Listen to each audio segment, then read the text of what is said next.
Please be seated.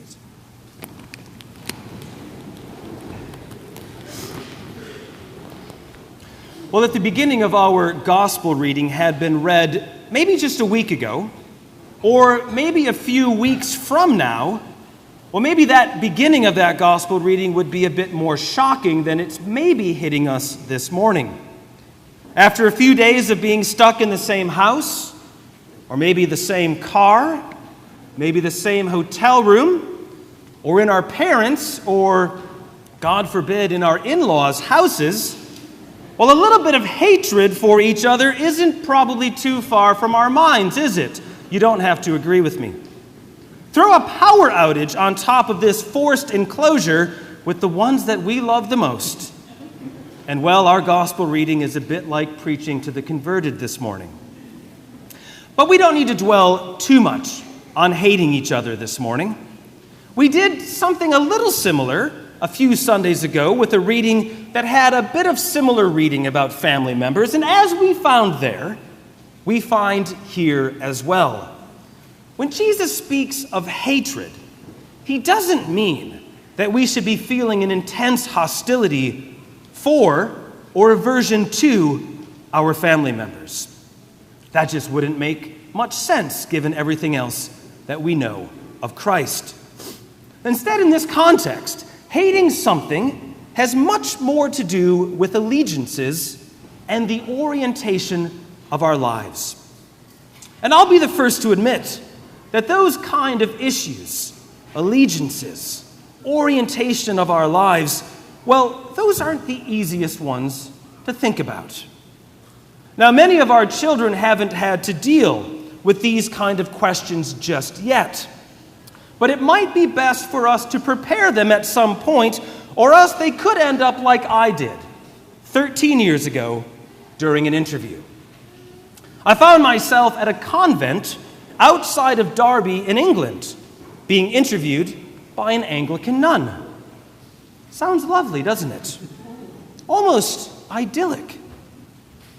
But things took a turn that I really should have seen coming, and yet I wasn't prepared. I mean, this was my vocational interview to get into the Church of England, and I didn't realize that at some point it was actually going to have to be about me. And most of you know that I am normally not at a loss for words, but just start asking me questions like the following, and a bit of silence is about to start flowing. What in life do you find most fulfilling? What in life do you find most purpose in? What are your strengths? What are your weaknesses? Now, those last two really got the silence flowing in that little conventicle room outside of Derby. What are your strengths? Now, I took so long thinking about that to not sound too full of myself, but also not so humble that she could tell I was lying, that I said nothing at all. So after a little bit of silence, she said, well, let's move on then. What are your weaknesses? Now, I was ready for that one, and I responded, well, I guess one of my weaknesses would be answering questions like this. She didn't laugh. Nor did she let me off the hook. And in that way, not letting me off the hook that day, that nun outside of Derby was much like Jesus is to us in our reading this morning. As much as we might like some breathing room from our loved ones at times, as much as we might like just to get away every so often, Jesus is not giving us license to hate our loved ones. Instead, Jesus is giving us all an opportunity to think long and hard about our life's purpose. Long and hard about our life's orientation. Where are we headed? And why are we headed there? What is going to get us there?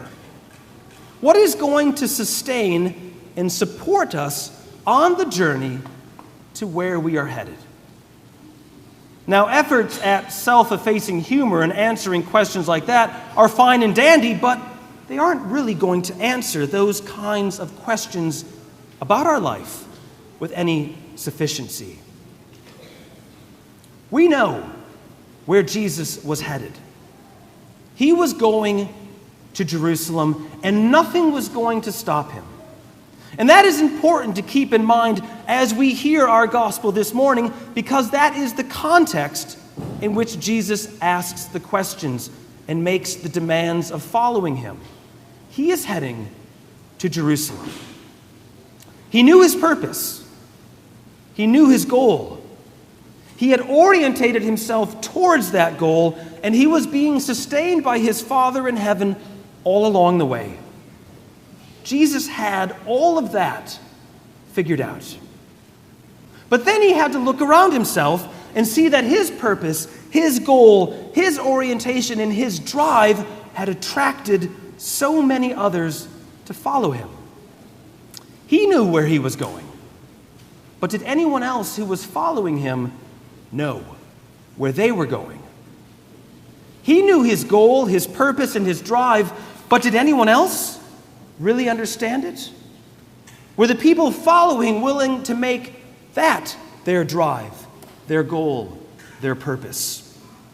Because if not, Jesus could see that there was going to be a pretty big surprise at the end of his journey for everyone who was following him. In a recent interview with Anderson Cooper, native Charlestonian Stephen Colbert,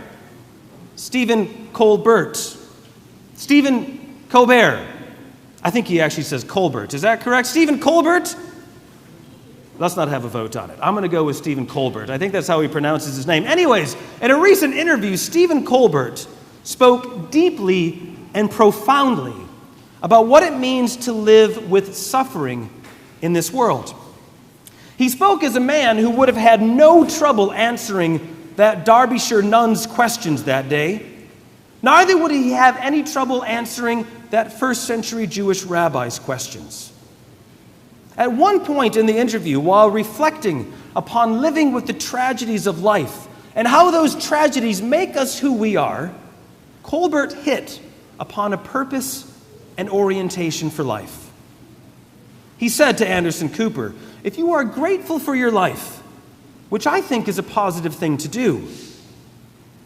And then he paused, because saying that elicited a small chuckle out of Anderson Cooper. "If you are grateful for your life, which I think is a positive thing to do." Colbert went on, "Not everyone is, and I am not always. But it is the most positive thing to do," he said. And if that is the case, he went on to say, then you have to be grateful for all of it. You can't pick and choose.